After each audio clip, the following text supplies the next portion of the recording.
social activist Oliver Bakar Voma academic quasi have before na police for esa come mochi go to more a grant him 10,000 Ghana cedis bill no na something they be from the other side but in there I granted with for interview our church and some no dey see any dey buy first of all no can some at say e see e wo we am omochi no go to prison for no see the name e course so Ghana han prison dey or castle or the Kanye and the crime. Some new are also gonna prison no sit in the back of my church mind.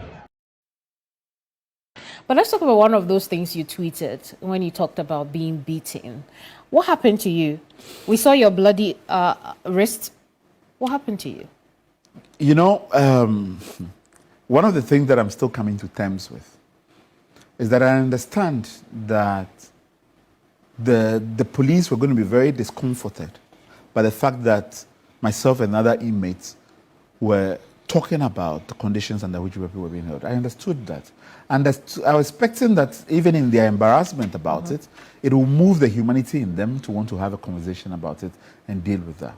What I didn't anticipate, even in terms of all the brutality I'm aware of, that their reaction to this would be violence. Then I know that, you know, for when people are weak-minded, that their response to even a genuine conversation is to use force. That's fair. On Saturday, which is, so the Thursday, perhaps on the Friday, they were still quite tentative about, is this really going to happen? To see it hold, you know, those inmates that their families brought food to them, returned the food away, said that no, we are not having any food or anything like that. To see it hold on the Friday, I think gravely surprised them. So on Saturday, that's when they first started. They took one of the inmates out who they sent to in Sawam. You know, were threatening the other people were going to disperse you and things like that. So I was lying down reading, and that's what I spend most of my time in cell. I tend to wake up very early. Most people wake up around 12. I wake up at 5 a.m. and start reading to most people. So I was reading.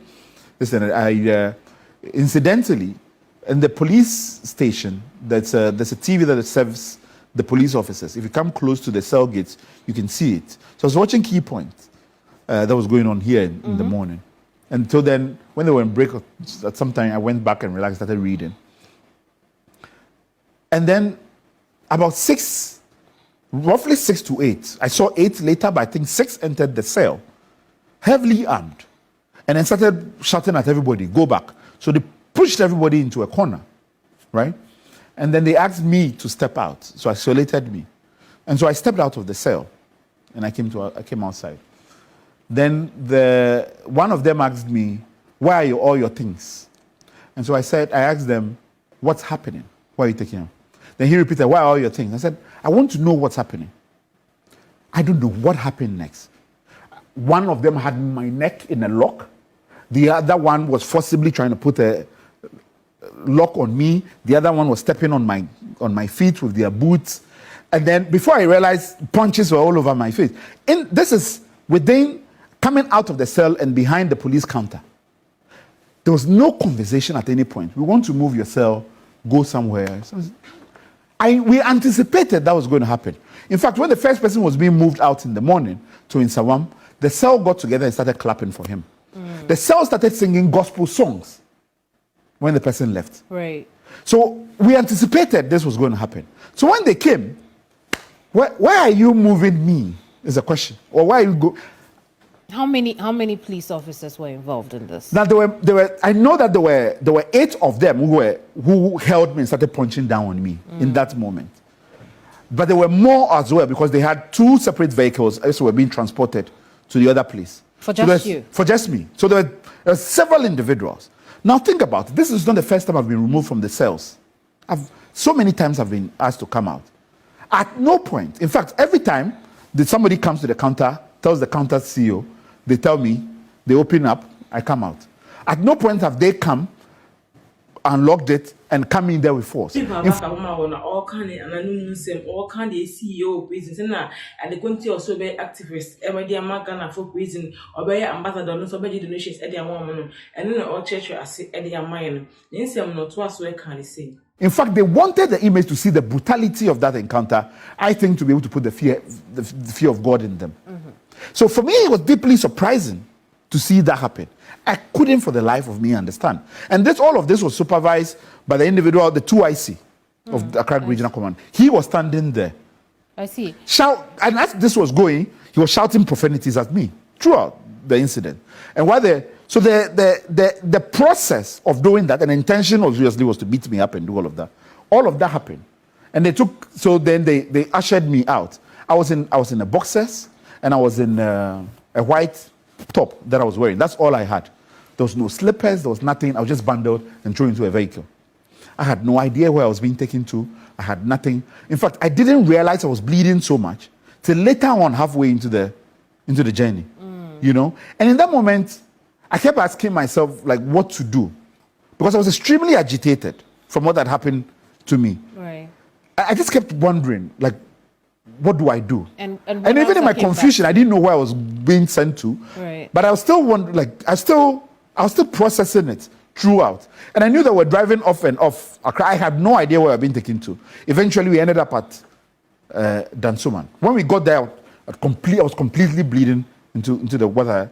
You were drenched in your... I was drenched in it, you know. In fact, I know I could feel that this hand, there was a problem because I couldn't move it as much, you know. And the blood was still coming even as we were sitting there. So when they came to there, they spoke to the officers. They were going to throw me into the cell. In fact, they put me in the cell in there, and I was in there for a while. And then they came back because I'd asked the commanding officer there that I wanted a broom because it was extremely dirty. If I can get a broom to sweep, so he brought somebody that the person should sweep the cell, and I told the person no, I'd rather do it myself because I don't want to burden anybody. So I started it, and then they asked me to come out of the cell, and they brought me to come and sit down again. So as I was sitting there, then the 2IC who was supervising this starts again with the insults, right? So one of them went to one of the other command, I think it was one Mr. Nafiu, I can't be sure, then mentioned that let us at least take him to the hospital because he's bleeding. So that's what they decided in that moment. I was surprised that they did that because I know that the instinct was to avoid, and that perhaps they themselves were acting in the manner which they were hoping that physical scars would not show. So the bleeding kind of disconcerted them a bit. Police explanation for what happened was that you sustained injuries in transit. I don't know how, but I don't know what that means, to be honest. And in fact, I've reserved a lot of comments about that because for me, there's so many things that I'm still trying to make sense of. Would you consider that an honest representation of what happened to you? That's what? You sustained injuries how? In the air? I don't know how. But I mean, I know that the statement is deliberately crafted in a way, using passive or whatever language as if injuries descended upon you, in the way in which manner descends upon a person. But I'm telling you what happened. That they did this.